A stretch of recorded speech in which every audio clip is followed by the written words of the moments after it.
गोधन अइलन पाहुना रे उनहु के धई बैठावहु उनहु के धई बैठावहु रे गदहा के बोली बोलावहु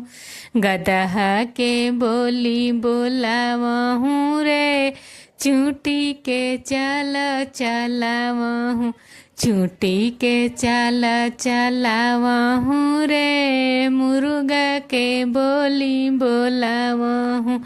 मुर्गा के बोली बोलावहु रे मिर्गा के चाल चलावहु गोधन अइलन पाहुना रे उनहु के धई बैठावहु उनहु के धई बैठावहु रे।